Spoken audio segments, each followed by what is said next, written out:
Estamos começando agora mais um Informe Sintect GO e hoje com o dirigente sindical Eliseu Pereira. Seja bem-vindo, Eliseu. Bom dia, Larissa. Olá a todos aí que vão estar nos acompanhando depois, seja de tarde, à noite. É isso aí. Tamo junto. Eliseu, eu gostaria que você comentasse quais foram os principais acontecimentos na semana no mundo sindical, principalmente relacionado aos Correios. A gente sabe que teve algumas reuniões em Brasília sobre o acordo coletivo, esse que já se arrasta desde o mês de julho. Nós estamos na campanha salarial mais longa dos últimos, acho que dos últimos 20 anos. Nós estamos no mês de novembro amanhã, praticamente, hoje é 31, amanhã é 1º de novembro, e nós não temos aqui algo definido para a categoria, né? Isso por quê? Porque a empresa entra numa espiral de dificuldades, que eles argumentam que estão nessa dificuldade. Hoje você tem gente que acredita nisso, tem gente que duvida disso, mas o fato concreto, Larissa, é que a federação contratou aquela assessoria Veredas, que tem lá em Brasília, que assessora muitos parlamentares, para fazer uma auditoria nos números que nós temos oficial da empresa, aqueles que são disponibilizados para nós, porque nem todos são.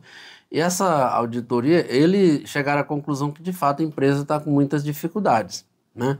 E a gente vem vendo aí uma série de mudanças na gestão, na alta gestão. Saiu o ex-presidente, agora assumiu esse novo aí, que aparentemente é um cara que só quer saber do técnico. Eu não consigo entender isso. Você quer resolver o problema da empresa. A empresa tem 80 mil funcionários. Aí você vai e coloca para gerir a empresa quem? Um bancário. Esse bancário respeita o histórico dos bancários, respeita o conhecimento econômico dele, mas eu, como funcionário, entendo muito mais de Correio do que ele.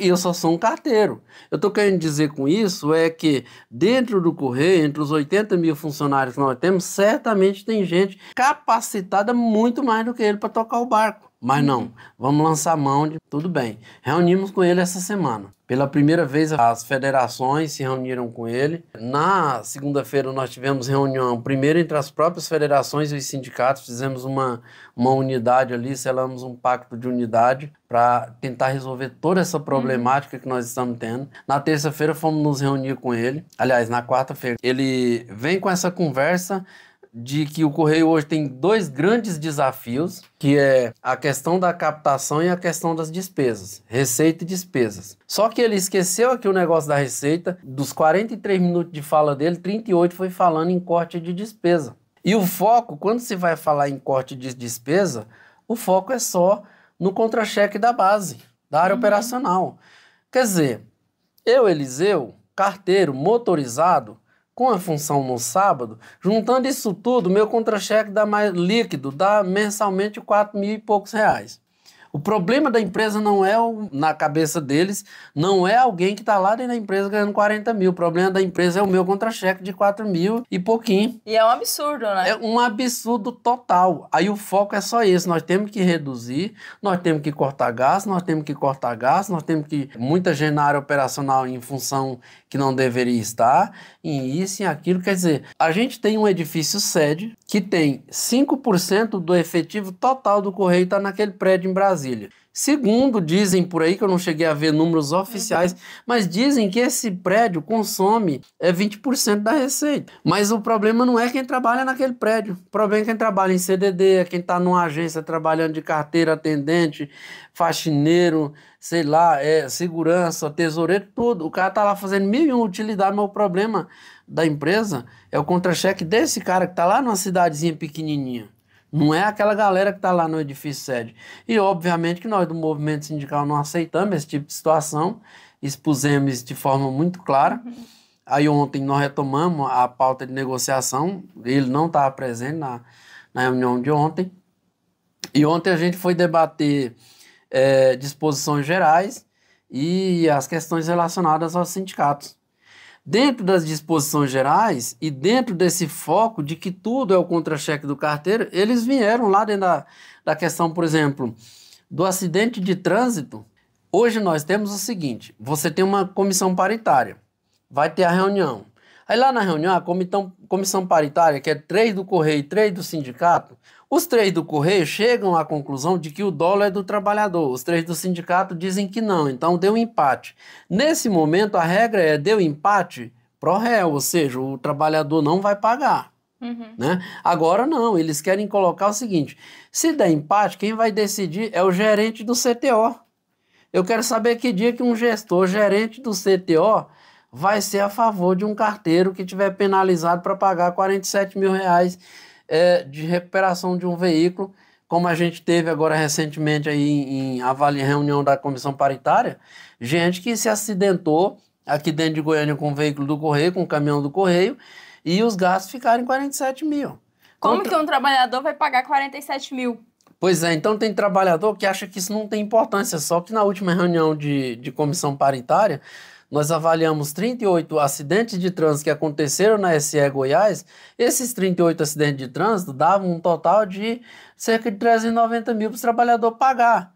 Então as pessoas às vezes acham que isso não tem importância, porque a maioria, nós estamos numa situação tão complexa que a maioria só percebe a importância da coisa na hora que chega na pele dele, no contra-cheque dele. No dia que esse trabalhador sofre esse acidente ali e tem que arrumar esses 38 mil, 40 mil de uma hora para outra, né? Pois é. E aí hoje tem muita gente sendo multada também. Eles querem fazer alterações também na questão da multa de trânsito, ainda dentro das disposições gerais, e que também o trabalhador, no final das contas, ele vai pagar por essa multa de trânsito, com as propostas de alteração dele. Então é óbvio que a gente discordou disso também.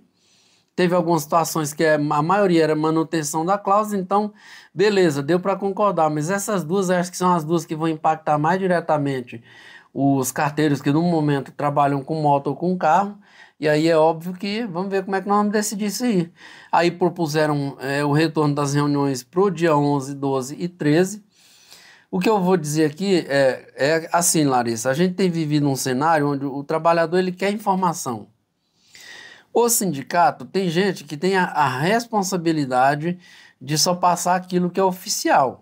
Eu sou desses, eu entendo que a gente não pode, eu não posso divulgar a informação que eu ouvi num corredor. Exato, né? Por quê? Porque amanhã essa informação pode não se demonstrar verdadeira e eu vou ficar desmoralizado. A instituição, quando eu falo, eu sou instituição sindical, então eu tenho que zelar por isso, né? Então a gente entende a ânsia dos trabalhadores, nós também estamos ansiosos do mesmo jeito, mas infelizmente a gente tem que trabalhar com aquilo, infelizmente ou felizmente, a gente tem que trabalhar com aquilo que há de concreto. O que há de concreto é um cenário de dificuldade, e muita. Eles estão falando essa questão do empréstimo, que estão tentando se viabilizar, vamos fazer a nossa parte de esforço e de tentativa para que se concretizar aquilo que depender do movimento sindical e dos trabalhadores também.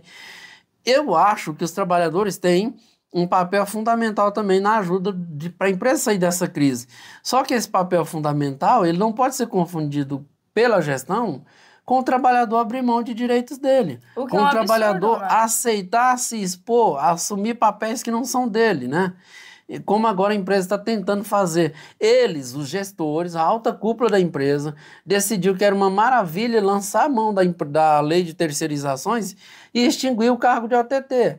Aí agora que deu tudo errado, para não falar outra palavra aqui, deu tudo, absolutamente tudo errado, o que eles querem? Eles querem que nós, carteiros do PCCS de 1995, onde carteiro tem sua função, OTT tem a sua, que nós aceitemos numa boa, em nome do salvamento da empresa, irmos ser OTT, sem nenhum planejamento de não, vamos, já que deu tudo errado, vamos retomar o cargo de OTT, não se fala nisso. Se fala você carteiro, aceite vir ser OTT. Poxa, não é por aí que a gente vai resolver os problemas. A gente precisa, de fato, e com seriedade, se debruçar sobre o problema e achar uma solução que não seja apenas super explorar a mão de obra do trabalhador, fazendo com que ele aceite ser 1001 utilidades, se submeter a responsabilidades que não são dele, que na hora que dá problema sempre sobra para o lado do trabalhador. Trabalhadores que são mortos aí ao longo da sua rotina de trabalho, exercendo funções que não são exatamente as suas, como aconteceu esse ano aqui em Goiás, não nos esqueçamos, né? Com aquele trabalhador lá no norte do estado. E aí, morreu, cai no esquecimento, amanhã vem outro e cada um vai... Não é assim. Nós não podemos trabalhar como gnu na savana, que é atacado por um leão e 1 milhão de gnus ao redor dele fica só assistindo o que está acontecendo ali, né? Tem que Então é esse o defender. nosso desafio. As reuniões serão retomadas então no dia 11 e nós lá estaremos, né? Nós estamos participando ativamente. A Dirlene estava no meu lugar, porque eu estava numa situação, auxiliando outra situação lá no Tocantins, mas a Dirlene estava como minha suplente. E o Thiago, na mesma. Esqueci o nome agora, peraí. É na defesa, no Comando Nacional de Negociação. Não. Ai, gente. Como é que é o nome? Aquele lá É que... da defesa, em defesa. Comitê. O Thiago estava no comitê em defesa dos Correios. O Weber faz parte da direção da federação, portanto, está participando das reuniões de negociação e aí eu vou estar participando também. Mas o fato concreto é, nós estamos lá participando ativamente para que a gente auxilie na busca de soluções para a nossa categoria e a gente consiga manter os nossos direitos, manter os nossos postos de trabalho, manter os nossos benefícios, tá bom? É isso, tamo junto.